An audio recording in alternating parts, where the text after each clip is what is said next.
அன்புக்குரிய குடும்பத்தினரே, உங்களை ஆண்டவரும் உலக மீட்பருமாகிய இயேசு கிறிஸ்துவினுடைய இனிய திருப்பெயரில் இந்த தவக்கால தியானத்துக்கு உங்களை அன்போடு கூட வாழ்த்தி வரவேற்கிறோம். 40 நாட்கள் அளவும் கடவுளுடைய சன்னிதானத்தில் நாம் நெருங்கி சேர்வதற்காக ஒரு புதிய முயற்சியை இந்த இந்திய சுதேச மிஷனரி சங்கத்தின் வழியாக உங்களுக்கு நாங்கள் அர்ப்பணிக்கிறோம்.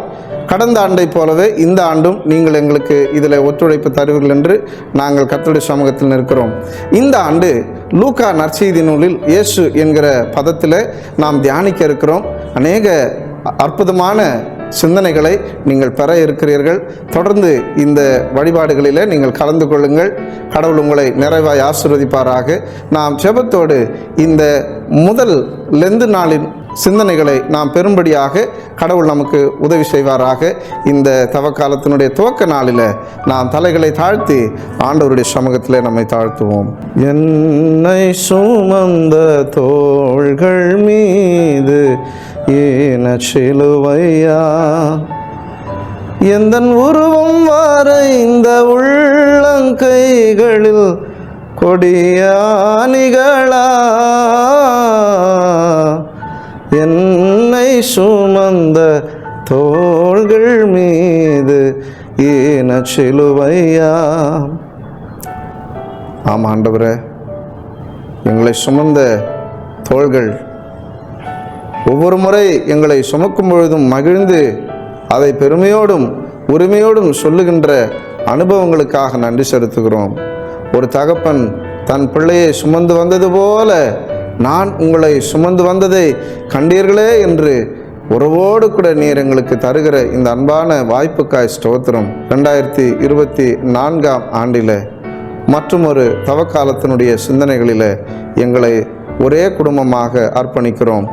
நீர் தந்த இந்த வரலாற்று சிறப்புமிக்க இந்திய சுதேச மிஷனரி சங்கத்தின் வழியாக முன்னெடுக்கப்படுகிற இந்த ஊழியத்தில் கர்த்தர் நிறைவாக இருந்து இன்றைய நாளுக்குரிய தியானத்தில் உம்முடைய சிந்தையை வெளிப்படுத்துவீராக. துதி கன மகிமை யாவற்றும் ஒருவருக்கே செலுத்துகிறோம். மீட்பர் இயேசுவின் வழியாய் வேண்டுகிறோம் தந்தையே, ஆமேன். அன்புக்குரியவரே, இன்றைய நாளுக்கான திருமறை பகுதியை நாம் படிக்க கேட்போம். லூக்கா எழுதின நற்செய்தி நூல் 1ஆம் அதிகாரம் 16ஆம் வசனத்தை நாம் படிக்க கேட்போம். அவர் இஸ்ரவேல் மக்களுள் பலரை தம் கடவுளாகிய ஆண்டவரிடம் திரும்பி வர செய்வார். எனக்கு பிரியமான கடவுளுடைய பிள்ளைகளே, ஒரு அற்புதமான தவக்காலத்தினுடைய சிந்தனையில் உங்களை சந்திப்பதில் மீண்டுமாக மகிழ்ச்சி அடைகிறோம். அத்துணை குடும்பங்களுக்கும் கடவுள் போதுமானவர். இந்த உலகம் முழுவதற்கும் அவரே நாயகராக, விடுதலை நாயகராக தன்னை அர்ப்பணிக்கின்ற இந்த தவக்கால சிந்தனைகளில் நம்மையும் ஒரு விஷயம் அர்ப்பணித்து, கடவுள் என்னை நேசிக்கிறார், அவரில் நான் ஆண்டவரிடம் இணைக்கப்படுகிறேன் என்கிற அந்த சிந்தனையை பெரும்படியாக நாம் அழைக்கப்படுகிறோம். லூக்கா நற்செய்தியாளர் அந்தியோகியா பட்டணத்தை சார்ந்தவர். அவர் எல்லா மக்களோடும் பழகியவர். குறிப்பாக பவுலடிகளாரோடு கூட சேர்ந்து அநேக திருப்பணிகளில் தன்னை இணைத்து கொண்டவர். அதிலும் சிறப்பாக 2 புத்தகங்களை அவர் தியோஃபிலஸ்க்கு எழுதுகிறார். முதலில் அவர் இயேசுவினுடைய அன்பை நேரடியாக என்ன நடந்தது அவர் வாழ்ந்த காலத்தில் என்று லூக்கா நற்செய்தி நூலிலே அவர் பதிவிடுகிறார். பின்பு அவர் அப்போஸ்தலர் நடபடிகளில் திருச்சபையினுடைய பங்களிப்பு என்ன என்பதை அவர் வெளிப்படுத்துகிறார்.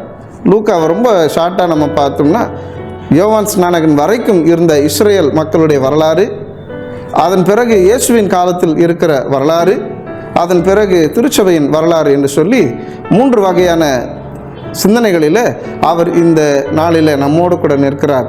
இன்று வருகின்ற 40 நாட்களிலும் இதிலிருந்து பல ஆழமான சிந்தனைகளை நாம் பெற்றுக்கொள்ள இருக்கிறோம். இன்றைக்கு ரொம்ப மிக முக்கியமான ஒரு கருத்து நமக்கு தரப்பட்டிருக்கிறது. அது ஆண்டவர் தம்முடைய மக்களை தம்மிடமாய் இணைத்து கொள்ளுகிறார். எந்த ஜனம் திரும்பும்போது என்னிடமாய் சேர்த்து கொள்வேன்.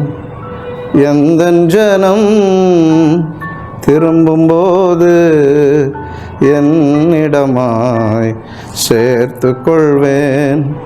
ஒரு மருத்துவர் தன்னுடைய காரில் பின்பக்கமாக இவ்வாறு எழுதி வைத்திருந்தார்: நான் ஒரு மருத்துவர், நீங்கள் எப்பொழுது வேண்டுமானாலும் என் காரை வழிமறித்து உங்களுக்கான மருத்துவ சிகிச்சைக்காக என்னிடம் ஆலோசனை கேட்கலாம். அவருடைய நம்பரும் அதில் பதிவிடப்பட்டிருந்தது. You can stop me anywhere at any time, I am a doctor. ஒரு மருத்துவராக இயேசு தன்னை முழுமையாக நாசரேத்துவினுடைய அறைகூவலில் தான் என்ன செய்ய வேண்டும் என்பதை அவர் அங்கு முன்வைப்பதை நாம் பார்க்கிறோம். தன்னை முழுமையாக ஒரு மருத்துவராக, சுகமளிக்கிறவராக, உலகம் முழுவதற்குமான மருத்துவராக அவர் தன்னை அர்ப்பணிப்பதை நாம் பார்க்கிறோம். சுருக்கமாக 3 காரியங்களில் உங்களோடு கூட இந்த சிலுவை சிந்தனையை பகிர்ந்து கொள்கிறேன். திருச்சபையினுடைய தலையாய பணியை இயேசு தொடங்கி வைக்கிறார். அவர்தான் அடிக்கல் இடுகிறார். அந்த திருச்சபையினுடைய தலையாய பணியில் மிக மிக முக்கியமானது வறியவர்களுக்கான நற்செய்தி, a good news to the poor. யார் இந்த வறியவர்கள்? யார் இந்த இல்லாதவர்கள்? ஒருவேளை வறியவர்கள் என்றால் பசியாலும் பட்டினியாலும் அவதிப்படுபவர்களா? ஒருவேளை ஐயோ எனக்கு கார் இருந்தால் நல்லா இருக்குமேன்னு சொல்லி அவதிப்படுபவர்களா? அல்லது எனக்கு இந்த பைக் இருந்தால் நல்லா இருக்குமேன்னு சொல்லி அவதிப்படுபவர்களா? இல்லை, உலகின் மிக கொடுமையான வறுமை, நற்செய்தி இல்லாத ஒரு இடம், ஒரு வறுமை. எங்கு சுவிசேஷம் அறிவிக்கப்படவில்லையோ அங்குதான் உலகின் மிக கொடுமையான நற்செய்தியை அறிவிக்கின்ற உலகில் எந்த இடத்துல நற்செய்தி அறிவிக்கப்படவில்லையோ, உலகில் எந்த இடத்துல நற்செய்தி அறிவிக்கப்படவில்லையோ அல்லது நற்செய்திக்கு எங்கு தடைகள் அதிகமாக இருக்கிறதோ அங்குதான் அந்த வறுமை கொடியதாக இருக்கிறது. எனக்கு பிரியமானவர்களே, ஒருவேளை நம்முடைய இந்திய தேசத்தினுடைய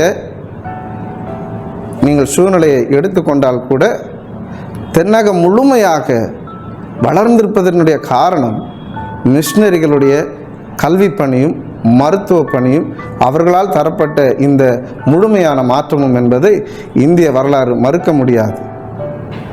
இன்றைக்கு இந்திய சுதேச மிஷினரி சங்கமாக வட மாநிலங்களிலும் குறிப்பாக மலைப்பகுதிகளில், இன்னும் இருண்டு கிடக்கிற மலைப்பகுதிகளில் இந்த வறியவர்களுக்கான நற்செய்தி எடுத்து செல்லப்படுகிறது. இயேசு அதை தொடங்கி வைத்தார். நாம் எல்லாரும் அந்த பணியில் வந்து கொண்டே இருக்கிறோம். எல்லாரையும் சேர்த்து கொள்ளும்படியான ஒரு நற்செய்தியாக, நீங்கள் வராதிங்க, நீங்கள் கிட்ட வராதிங்க, இந்த நம்பிக்கையில் இல்லாதவங்களா எங்களை தொட வராதிங்க, நீங்கள் இது, நீங்கள் அது, நீங்கள் இப்படி இல்லை. எல்லாரையும் கடவுளிடத்தில் சேர்க்கின்ற பொறுப்பை கடவுள் தானே ஏற்றுக்கொண்டு சிலுவையில் எல்லாரையும் ஒப்புரவாக்கினார். இன்றைக்கும் அந்த அன்பு உங்களுக்காகவும் எனக்காகவும் பரிந்து பேசி கொண்டிருக்கிறது. இன்னும் வந்தையில் தொழுவத்தில் இல்லாத ஆடுகளுக்காக பேசிக்கொண்டே இருக்கிறது. ஸோ முதலாவது நீங்கள் தெரிந்து கொள்ள வேண்டிய அல்லது திருச்சபையினுடைய இந்த தவக்காலத்தினுடைய முக்கியமான அழைப்பு வறியவர்களுக்கான நற்செய்தி தேவைப்படுகிறது. 2வது பிணியாளிகளுக்கான சுகம்.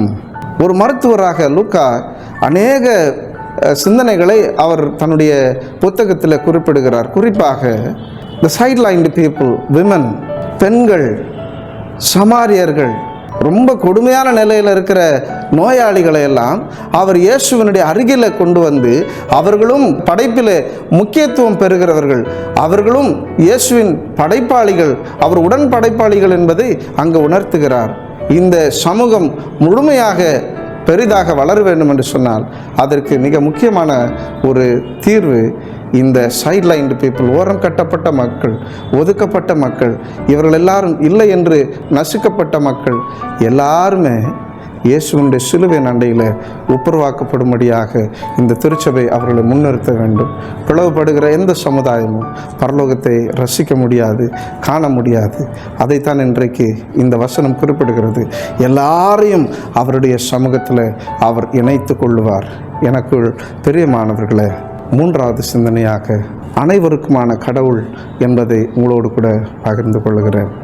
இந்த வசனம் மிகவும் தெளிவாக குறிப்பிடுகிறது, physician is for the one who is ill. ஒரு மருத்துவர் என்பவர் நான் எல்லா நோயாளிகளுக்குமான மருத்துவர் என்று தான் தன்னை அர்ப்பணிப்பார். யார் நோயாளியாக வந்தாலும் he will attend them. அவர்களுக்கான சிகிச்சையை அவர் அளிப்பார்.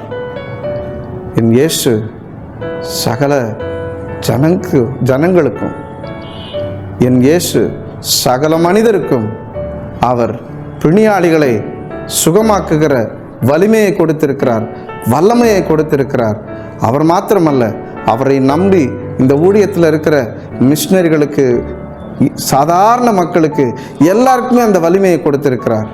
நாம் எல்லாரும் இந்த குணமாக்குகிற திருப்பணியில், இந்த கடவுளிடமாய் சேர்க்கிற இந்த திருப்பணியில் வெகு தீவிரமாய் நம்மை இணைத்து கொள்ளுகிற பொழுது கடவுளுடைய ராஜ்யம் அது ஸ்தாபிக்கப்படும். இன்றைக்கு வெவ்வேறு ராஜ்யங்களை குறித்து பேசுகிறார்கள். அது பிளவுபடுத்துகிற ராஜ்யம், அது மக்களை உள்ளவே வரக்கூடாது என்று சொல்லி தள்ளுகிற ராஜ்யம். ஆனால் என் இயேசு எல்லாரையும் சேர்த்து கொள்ளும்படியாக, ராஜ்யத்தின் புத்திரராக நம்ம எல்லாம் இணைத்து கொள்ளும்படியாக அவர் வந்திருக்கிறார். எனக்கு அருமையானவர்களே, மீண்டும் ஒரு விஷயம் உங்களை நான் வாழ்த்துகிறேன். இந்த தவக்காலத்தில் 40 நாட்களும் கர்த்தருடைய சமூகத்தில் நீங்கள் ஆண்டவரோடு கூட இணைந்து கர்த்தருடைய பலனை பெற்றுக்கொள்ள முழங்காற்படியிட்டு கர்த்தருடைய சமூகத்தில் நீங்கள் உங்களை தாழ்த்துகிற பொழுது கடவுள் உங்களை அதிகமாய் நேசிக்கிறார். ஆண்டவர் உங்களை ரொம்ப நேசிக்கிறார். உங்களை வாழ்த்துகிறோம். இந்த லெந்து காலங்கள் கடவுளுடைய சமூகத்தில் மிக நேர்த்தியான காலங்களாக உங்களுக்கு அமைய உங்களை மீண்டும் ஒரு விஷயம் வாழ்த்துகிறோம். கடவுளுடைய பெரிதான ஈவனால் அனைத்து மக்களையும் நாம் ஒரே குடும்பத்தின் மக்களாக நாம் பார்ப்போம். கடவுள் நம்மை தொடர்ந்து ஆசீர்வதிப்பாராக. ஜெபம் செய்வோம். குற்றங்கள் மன்னித்து நோய்களை குணமாக்க குருசினில் தொங்கினார் மறவாதே. குற்றங்கள் மன்னித்து நோய்களை குணமாக்க குருசினில் தொங்கினார் மறவாதே. குருசினில் தொங்கினார் மறவாதே. மனமே மனமே மறவாதே உன் ஆண்டவர் செய்த நன்மைகளை.